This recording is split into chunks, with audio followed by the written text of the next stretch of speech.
and actually go back to the task at hand. I'm gonna act like we didn't just have this whole ass intermission to take because two couples before they had a gangbang had to come up here and see the sights before they had a foursome. Jesus Christ. All right, nice in the ashtray. Okay, so what was we talking about again? It was fucking.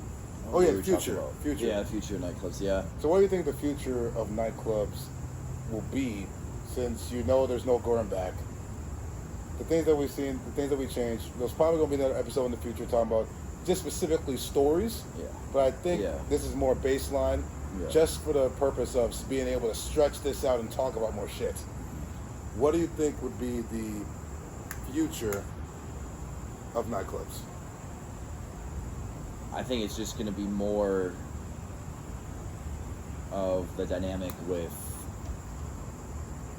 hot girls coming out that want guys with money, particularly older, not always, but most of the time older guys with money to just spend money on them. The club dynamic is almost like the sugar daddy dynamic in a sense, basically. That's what I think. That's where I think a lot of that stuff comes from too. I've never actually heard someone actually compared the two. You think sugar daddies? I'll fly you out. I'll pay you to go. I'll pay you to come have dinner with me. Yeah. I'll pay you to come hang out with me. I'll pay you to be in this section. Yeah. I'll pay for this bottle for you to be here. It's kind of the same thing when you think about it. But yeah, no, I think that's. I mean, I at least know multiple people that I've seen that just have money and go up to girls and are like, I'll pay you $1,000 right now if you come home with me. I've literally heard that, like, multiple times. Front door seems like more red pilling than the inside. Dude, yeah. I mean, that's literally, I've heard that conversation multiple times. Like, the question is, how many yeses have you heard? Probably half. Of half the times I've heard it. That's a nice batting average. That gets you in the Hall of Fame. 500. They can get you in the Hall of Fame in any sport. Yeah. That's the thing too, is like, but I think like, going out and the girls that go out regularly, I think there's a certain image, obviously, of the girl that goes out all the time. So I think. Yeah, whore. Yeah. Yeah, the club is not really a place. You're not really gonna find, outside of very small cases. That's what I'm saying. Yeah. You're not gonna really find the love of your life. In cases, not the place to go to really find the love of your life. But yeah. Hey, they could pop up on your doorstep. They could come and tap you on the back of your shoulder. But outside of that, don't worry. They don't know what we're talking about. Very, very rarely. Yeah. Don't worry. They don't know what we're talking about outside of that. Very rarely. But I think too, a big thing is being with somebody that does work in the nightlife, and I think me also working in nightlife, you get it, definitely helps that. I'm saying helps the relationship, I think. Yeah, you get it. Yeah. You and me are a little different. Because I think if I wasn't in the nightlife, and I didn't work in the nightlife, I don't think I could be with somebody that was in the nightlife. Yeah, I mean, you and me are different. Me working there has not changed my stance at all. Find me a nice girl who didn't go to college, if she went to college, no sorority. Yeah, that's about, yeah. She's like an 8, but think she's a 6. That's right. Yeah, that's harder than. Think she's a 6. She hasn't gotten told to go somewhere. She hasn't got paid to go somewhere yet. Yeah, that's hard too. She doesn't have cash up in her bio. It's all simple stuff. That's the thing, though, is that out there. There probably is some of them out there. I know, but that's the key word, is like. There's the jaded thing that goes back to the jaded thing I said earlier. The fact that you think that it's not out there, no, it probably is. Because it can be anyone. It can be. And okay, if it is out there, how much of that information are you gonna actually know? You know what I mean? And if they're out there, are they gonna like you? Yeah. Well, that's another thing too. But I'm saying, how much of the information, like, let's say. You say, okay, like the college thing you can know, sorority thing you can know, sure, but the paid for anything, you could never really know that. You know what I mean? Like you can just make assumptions. That's what I'm saying. She could say, oh, I've never had anybody pay anything for me or anything like that, but you don't really know that. You know what I mean? actually be lying easily. Like body count. Girls lie about body count all the time. It got They're not bad. actually ever going to tell you that. It got so bad to the point where I don't even ask. Yeah. And if they ask me, I kind of shrug it off. I kind of either amplify it or just brush it off. Yeah, I don't think it's a bad thing to know. Like, I have no problem asking it, but like I said, now like the number's going to be higher than what you want. Oh, so yeah, why that's ask what it? I'm saying. Yeah, no, that's the thing too. Is like, and I don't think any girl would actually tell you the actual truth. Honestly, no, there's some questions you can ask that you can get a good gauge. that's what I'm saying. Yeah, you can kind of get a gauge around it just based off of like how they are versus like actually asking it. My thing about body count is that I have a same opinion, but it's kind of different. I think it matters, but I think it matters more about how they got the body. Yeah. Because what is it like? There's something that says like once you get past 6, their ability to like actually love you like diminishes. Yeah, I saw that actually. But the body count's 2, and they got gangbangs. That 2 is a strong 2. It's like that's a very strong 2. Let's see. If they're like, there was one girl I saw in college. She she said her body count was like 4, and I was like, well, it's not too high. Then she said one of the stuff. What was the most spontaneous thing you've done? Yeah, after a football game. Bad story there. Shouldn't have started with that. That's what I'm saying. Shouldn't have started after a football game. Went to a parking garage. Her and her friend hooked up with 2 dudes.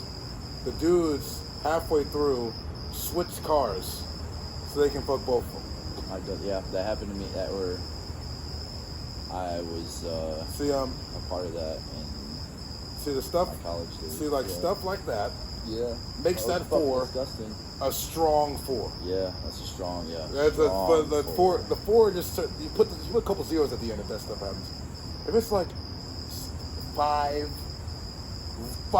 long-term boyfriends, like you loved your dude in high school, it didn't work out. Y'all went your separate ways. You went to college. You didn't join a sorority. You found a dude. You dated him for 3 years. You broke up with him. You got sad. All right, you got a little sad. You might have messed up a little. Okay, that was your one. You got your one. You got your one whole one in. You got your one whole one in. You was like, hold on, I didn't feel good. I didn't feel good about that.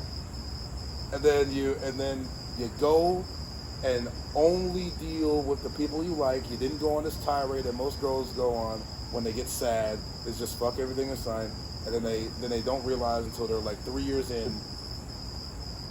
Yeah. I think the story behind the body count is a lot more important than the body count itself. Yeah. Because that's something they'll actually tell you. They can actually make that slip. They can actually get them to say that. Oh yeah. Versus versus the actual number. Now I think too, especially like, I mean, no girl's like a virgin. You know what I mean? Like, come on now. Like that's the possibility of that actually happening. You could if she was 18. I mean, yeah, but even then, that's so low. Yeah, sex in high school. Like that's what I'm saying. Like even then, that's so low. Like the only thing I really care about now is like, I'm gonna be honest, is just how attractive they are first. Yeah, there's a person. I'd take an attractive girl that has a higher body count over an uglier girl that has a low body count. There's a person, I don't agree with that at all, but there's a person, there's a person. Dude, I don't want to be like, I can't be with an ugly girl. Yeah, sure. I don't want to be with an ugly girl. My whole stance behind that is there's attractive girls with lower body counts. Yeah, This is like, but I'm saying if I had to choose, like those are the only If you had to choose the only 2 choices? Well, if there's the only 2 choices, then those girls have a fat ass? The attractive girl, a 10 versus like a 5. 10 doesn't really matter to me. 5. There's another thing that's different from me too is that if they work out, if they're 6 or higher, girls work out and don't have good bodies. So. If they're 6 or higher and work out, they're 5. Huh? They're 5. Oh, they're 5. Well, now you're going. They work out like twice a week. Now you're going below my threshold. Now you go. That's what I'm saying, bro. Like I can't be with an ugly girl, bro. Like I can't be with an ugly girl. So it's like, right now in my life, the main thing that I'm worried about, honestly, is attractiveness. I'll be honest. I would say there's this person online. That's what gets me first, and that's what keeps me. There's this person online named Michael Sartain. I went to Vegas for one of his meetups, Yeah. One of the things he said that left with me was don't measure a girl by their attractiveness, measure them by their level of stimuli. So this is what I mean by that. You can be a 10, but if all your life you've been on the farms, you're not like adept to all the stimuli of nightlife. You haven't got flown out a lot. That's a lot better than a 6, even though most people would think, okay, the 6 isn't as attractive. But if that 6 has been in sections before or has been flown out before, she's going to be much more of a problem than a 10 who all her life she's been running to be a doctor. 10, obviously. Yeah, that's what I'm saying. You should do it based off level of stimuli. Yeah. But obviously, in your situation, yeah, I guess I can understand. That's what I'm saying. Like, I don't know. I just think right now, like I said, like, the thing that catches my eye the most is just attraction. Honestly, at first.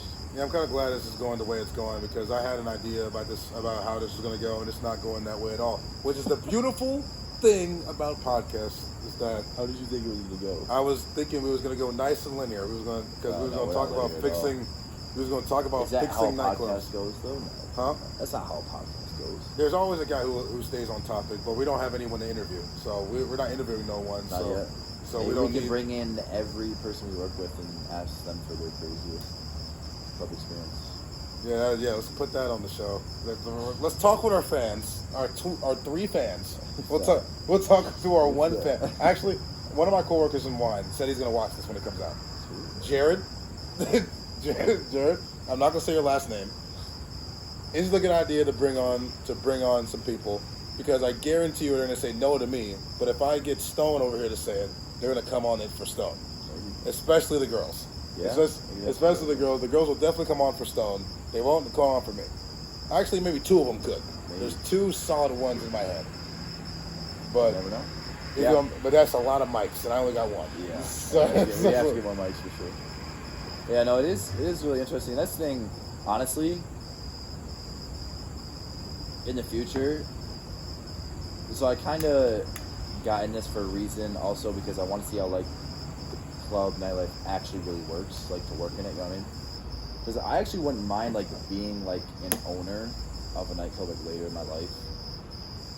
My whole thing, I wanted to go into hotels and resorts. Yeah. I wanted to do outside hospitality. Yeah. I don't think I would do more nightlife, probably bar nightlife, but who knows? Like that's it's always a option basically. Not what I mainly want to do, but I can see like investing later in life or like being a part owner of like a nightclub or whatever. Yes, be a part of the degeneracy. Yeah, I mean, but don't worry, I'll make sure. It all depends on what like life like that's the thing. Like I don't know what I'm gonna do in life. You know what I mean? Like I could be married at 30. I could never get married in my life and be fine. You know what I mean? Like it kind of all depends on really what life like you said before, I'd much rather just have the kids than get married. I want kids more than I want to get married. Having the little Richards in the building. Yeah. Richard, the Marcus Jordan, the first 2 boys, Richard Taylor the third, let's knock him out. Yeah. And then the Marcus Jordan Taylor. We're gonna go the guy who's gonna get the job, and the guy if he's not playing basketball, then he's gonna be rough. It's gonna be a rough life for him. Yeah. The Marcus Jordan Taylor needs to be the best basketball player on the face of the earth. Yeah. Should we even close this out? Like, do they even deserve an outro? I don't know. Like this, look, maybe we just like cut it off. Fuck it. Because now we're just rambling. Yeah. We haven't even got to what I wanted to say. I forgot. Man, fuck it. Let's put it at the end. Let's put it at the end. Fuck it. How to fix nightclubs. Step 1. Step 1. Front door guys need to not let fat girls in.